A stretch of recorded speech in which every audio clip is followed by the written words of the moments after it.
आपण इलेक्ट्रॉनिक्समधला paper 2 chapter 5 electronics counter हा chapter पाहत आहोत.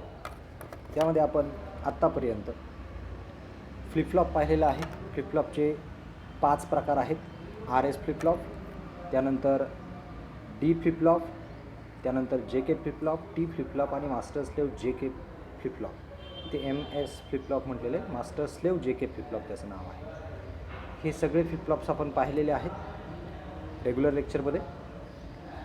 त्यानंतर आपण काउंटर या टॉपिककडे आलो होतो आणि या काउंटर टॉपिकमध्ये आपण पहिला जो काउंटर आहे 4 बिट बायनरी काउंटर, ज्याला आपण मॉड 16 काउंटर असं म्हणतो, तर मॉड 16 काउंटर आपण पाहिलेला आहे.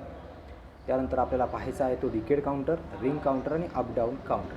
त्यातला आज आपण डिकेड काउंटर या टॉपिकला सुरुवात करणार आहोत.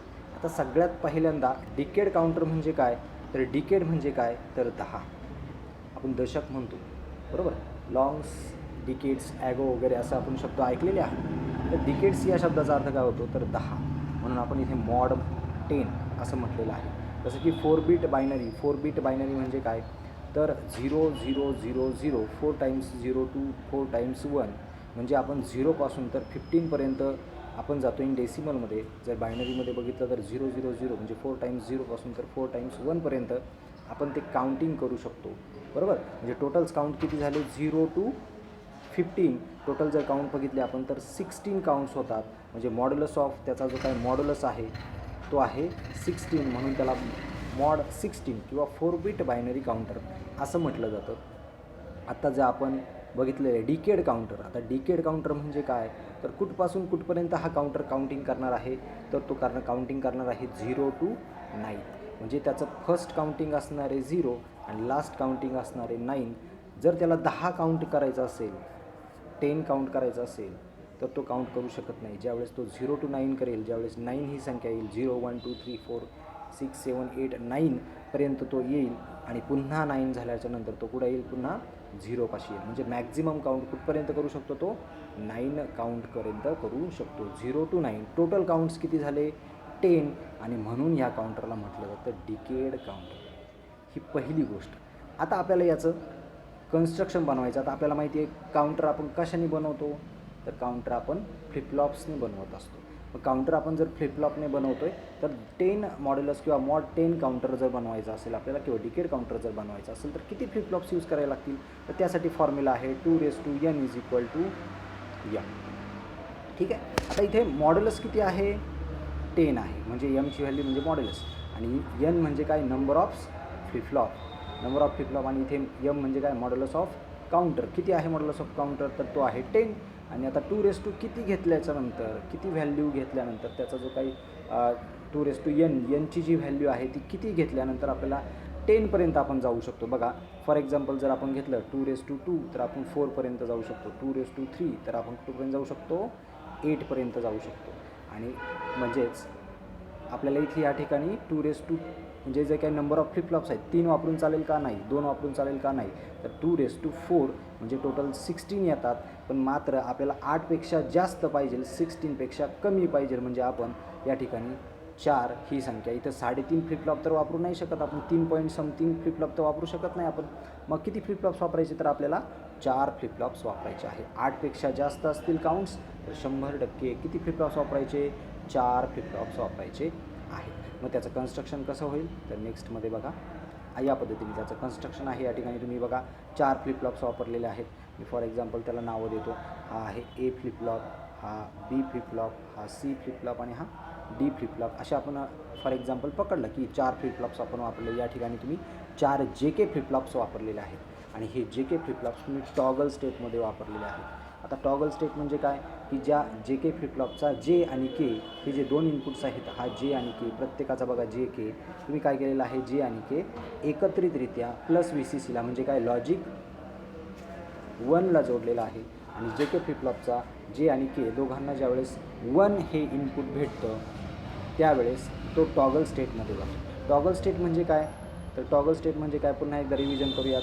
J आणि K ज्यावेळेस काय असेल 1 1 असेल त्यावेळेस त्याचं जे आउटपुट असतं ते काय होत राहतं प्रत्येक क्लॉक सायकलला चेंज होत राहतं. म्हणजे आत्ता ते 0 असेल इनिशियलला, तर नेक्स्ट क्लॉक सायकल ज्यावेळेस येईल त्यावेळेस ते 1 होईल. त्याच्यानंतरच्या क्लॉक सायकलला तो पुन्हा 0, त्याच्यानंतर पुन्हा तो 1, पुन्हा 0, पुन्हा 1, पुन्हा 0, पुन्हा 1, या पद्धतीने. म्हणजे तो प्रत्येक वेळेस काय होतो, टॉगल होतो. त्या स्टेटला म्हटलं जातं टॉगल स्टेट. ठीक आहे. तर आता पुन्हा एकदा आपण डायग्रॅमकडे येऊया. आता ह्या डायग्रॅममध्ये आपल्याला दिसत आहेत की 4 फ्लिपफ्लॉप्स आपण वापरले. 4ही फ्लिपफ्लॉप्स हे जे के फ्लिपफ्लॉप्स आहेत आणि ते टॉगल स्टेटमध्ये जोडलेले आहेत. दुसरी कंडिशन आपल्याला काय बघायला भेटते बघा. जर आपण कम्पेअर केलं, ही डायग्रॅम सेम टू सेम कोणासारखी आहे, तर मॉड 16 सारखी आहे. बदल काय आहे फक्त, तर बदल तुम्हाला हा दिसतोय की या ठिकाणी तुम्ही काय वापरलेलं आहे, तर एक अँड गेट वापरलेला आहे आणि हा अँड गेट क्लिअरला कनेक्ट केलेला आहे. कोणते 2 इनपुट्स वापरून, एक आहे Q3 आणि एक आहे Q1. म्हणजे Q1 आणि Q3 हे 2 इनपुट्स आपण वापरलेले आहेत फॉर द क्लिअर डेटा किंवा फ्लिपफ्लॉपचा डेटा जो क्लिअर करण्यासाठी तुम्ही या ठिकाणी अँड गेट वापरलेला आहे. याचा उपयोग कसा होतो ते आपण नंतर बघणार. अगोदर कन्स्ट्रक्शन बघून घेऊया. ठीक आहे. कन्स्ट्रक्शनमध्ये काय सांगणार की 4 फ्लिपफ्लॉप्स वापरलेले आहेत, जे के फ्लिपफ्लॉप्स वापरलेले आहेत 4 फ्लिपफ्लॉप्स, आणि ते 4ही फ्लिपफ्लॉप्स आपण टॉगल स्टेटमध्ये यूज केलेले आहेत. त्यानंतर सांगणार आपण नेक्स्ट स्टेप की इथे आपण क्लॉक सायकल्स दिलेली आहे. इथे आपण क्लॉक दिलेला आहे CLK, त्याला आपण शॉर्टमध्ये म्हणतो. तर ही क्लॉक जी दिलेली आहे ती 4ही फ्लिपफ्लॉप्समध्ये तुम्हाला दिसते आहे की पहिल्या म्हणजे ए फ्लिपफ्लॉपचं जे आउटपुट आहे ते बी फ्लिपफ्लॉपच्या क्लॉकला जोडलेलं आहे. त्याच्यानंतर बी फ्लिपफ्लॉपचं जे आउटपुट आहे ते सी फ्लिपफ्लॉपच्या क्लॉकला जोडलेलं आहे. सी फ्लिपफ्लॉपचं जे आउटपुट आहे ते डी फ्लिपफ्लॉपच्या क्लॉकला जोडलेलं आहे. म्हणजे या प्रकाराला तुम्ही काय म्हणता, असिंक्रोनस काउंटर. म्हणजे हा असिंक्रोनस टाईपचा डिकेड काउंटर आहे, हे आपल्या लक्षात येतं. दुसरी गोष्ट अशी लक्षात येते की या ठिकाणी तुम्ही बबल दिसतोय क्लॉकला बघा. क्लॉकला जो काही ही जी काही प्रोसिजर आहे, इथे तुम्हाला बबल दिसतोय. हा जो बबल आहे याचा अर्थ काय होतो, तो काय आहे, क्लॉक जो आहे तो काय आहे, निगेटिव्ह क्लॉक आहे. ठीक आहे. तर या ठिकाणी 4ही फ्लिपफ्लॉप्स हे निगेटिव्ह क्लॉक आहेत, निगेटिव्ह एज ट्रिगर आहेत. म्हणजेच काय, जी तुमची ही क्लॉक असणार आहे ह्या क्लॉकच्या या पॉईंटला, म्हणजे कोणत्या, फॉलिंग एजला, किंवा त्याला आपण काय म्हणतो निगेटिव्ह एज, या पॉईंटला तुमचं आउटपुट जे आहे Q जो आहे Q0 Q1 जो आहे तो या ठिकाणी आउटपुट चेंज होईल फ्रॉम 0 to 1 और 1 to 0. ठीक आहे. म्हणून त्याला निगेटिव्ह एज वापरलेलं आहे. ठीक आहे. एवढं सगळं कन्स्ट्रक्शनमध्ये आपण म्हणणार. आणि अजून एक काही सांगितलं मी तुम्हाला, तर Q3 आणि Q1 हे आउटपुट्स आपण अँड गेट थ्रू प्रत्येक फ्लिपफ्लॉपच्या क्लिअरला जोडलेले आहेत. ठीक आहे. तर आता बघूया आपण त्याचं वर्किंग समजून घेऊयात. कन्स्ट्रक्शन तुम्हाला समजलं असेल, आता आपण वर्किंग समजून घेऊयात. त्या अगोदर मी सगळं ते क्लिअर करतो.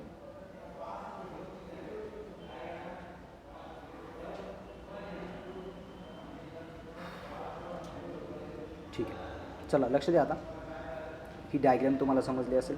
बघा, आपण फर्स्ट ज्यावेळेस क्लॉक सायकल येईल, फर्स्ट क्लॉक सायकल आल्याच्या नंतर काय होईल, तर पहिला ए फ्लिपफ्लॉप आहे, जो ए फ्लिपफ्लॉप आहे तो ए फ्लिपफ्लॉप काय होईल तुमचा, अगोदर इनिशियली सगळ्या फ्लिपफ्लॉपचा आउटपुट्स काय असणार आहे, 0 0 0.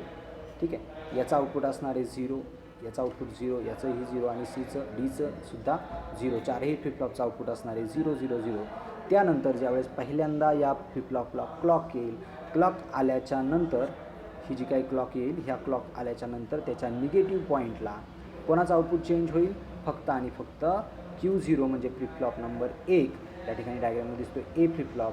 हा ए फ्लिपफ्लॉपचा आउटपुट चेंज होईल. कोणत्या पॉईंटला चेंज होईल, इनिशियली आपण म्हटले सगळे 0 आहेत, तर इथे तुम्हाला 0 स्टेट दिसतोय. कुठे आउटपुट चेंज होईल, तर या पॉईंटला तो काय होईल, आउटपुट चेंज होईल.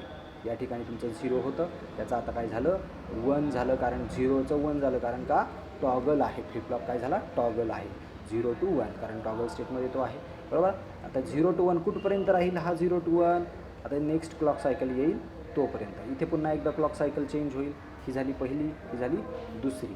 बरोबर. या ठिकाणी दुसरी क्लॉक सायकल ज्यावेळेस येईल, दुसरी क्लॉक सायकल यावेळेस येईल त्यावेळेस काय होईल, पुन्हा पहिला जो ए फ्लिपफ्लॉप आहे तो काय होईल, टॉगल. म्हणजे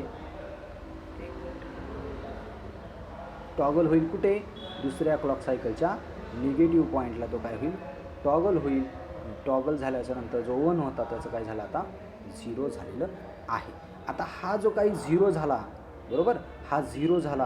आणि हे जे आउटपुट आहे Q0, हे जे आउटपुट आहे ते आता कोणाला गेलेलं आहे, तर बघा Q0 कुठं जोडलेलं आहे आपण या ठिकाणी, बघा Q0 मी रेड पेननी दाखवतो.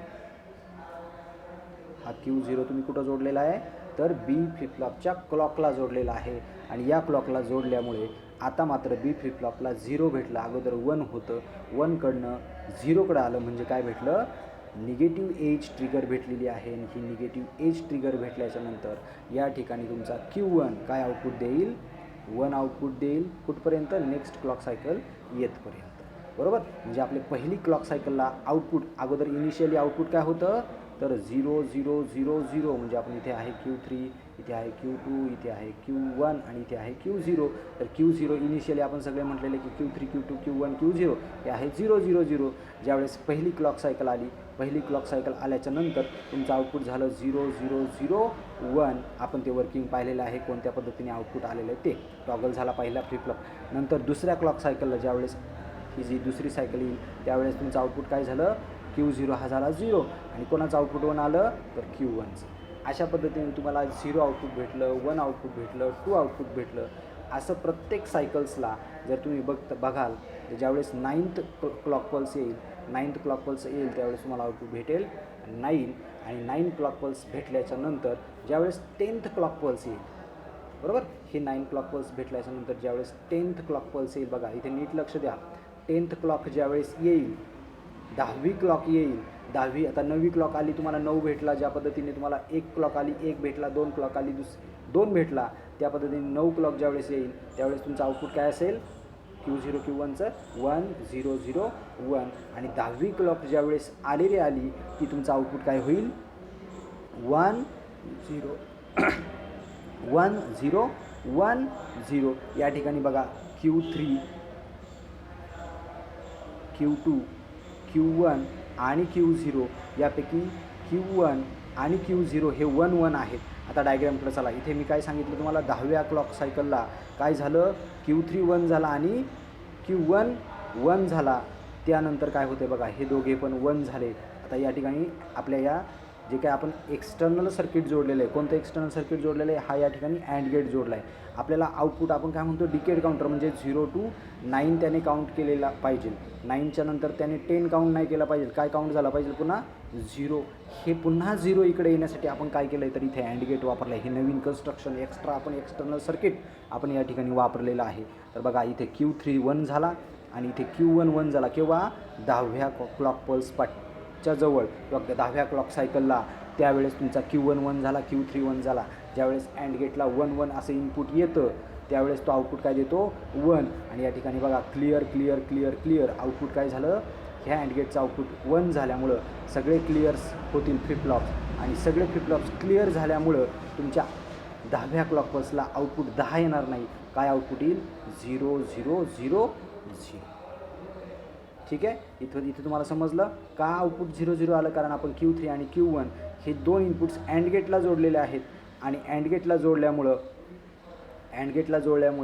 काय झालं आहे इथे आउटपुट जे आहे ते क्लिअरला जोडलं आहे. क्लिअर हा ॲक्टिव्ह हाय आहे कारण त्याला बघा कुठेही बबल दिसत नाही क्लिअरला, बरोबर, क्लिअरला बबल नाही आहे कुठेच, म्हणजे त्यावेळेस त्याला 1 भेटेल त्यावेळेस तो फ्लिप फ्लॉप काय करून टाकेल क्लिअर करून टाकेल. म्हणजे 0 to 9 तो काउंट केल्याच्यानंतर पुढचा जो काही काउंट असेल तो काय असेल पुन्हा एकदा 0 असेल. म्हणजेच काय तर हा काउंटर काय करेल 0 to 9 काउंट करेल आणि 10व्या क्लॉक पल्सला पुन्हा काय करेल तो 9चं 0कडे जाईल आणि 0पासून पुन्हा 1 2 3 4 9पर्यंत पुन्हा 9 नंतर 0. अशा पद्धतीने तो फक्त आणि फक्त 0 to 9 काउंट करतो म्हणून त्याला काय म्हटलं जातं डिकेड काउंटर असं म्हटलं जातं. समजलं आहे सगळ्यांना या ठिकाणी. तर इथे आपला डिकेड काउंटर हा टॉपिक संपलेला आहे. या ठिकाणी फक्त एक टायमिंग डायग्रॅम राहिली आहे. तर टायमिंग डायग्रॅम आपल्याला इथे शक्य नाही आहे ड्रॉ करणं, तर पुस्तकामध्ये ते बघून घ्या. जशी मॉड 16ची डायग्रॅम होती सेम टू सेम, फक्त डिकेड काउंटर आहे. फक्त 9th क्लॉक पल्सपर्यंत आपल्याला जायचं आहे. 9th क्लॉक पल्सच्या नंतर 10 क्लॉक पल्सला तुमचं आउटपुट सगळ्यांचं काय होणार आहे 0 0 0. समजलं आहे सगळ्यांना. ठीक आहे, थांबूयात आपण या ठिकाणी.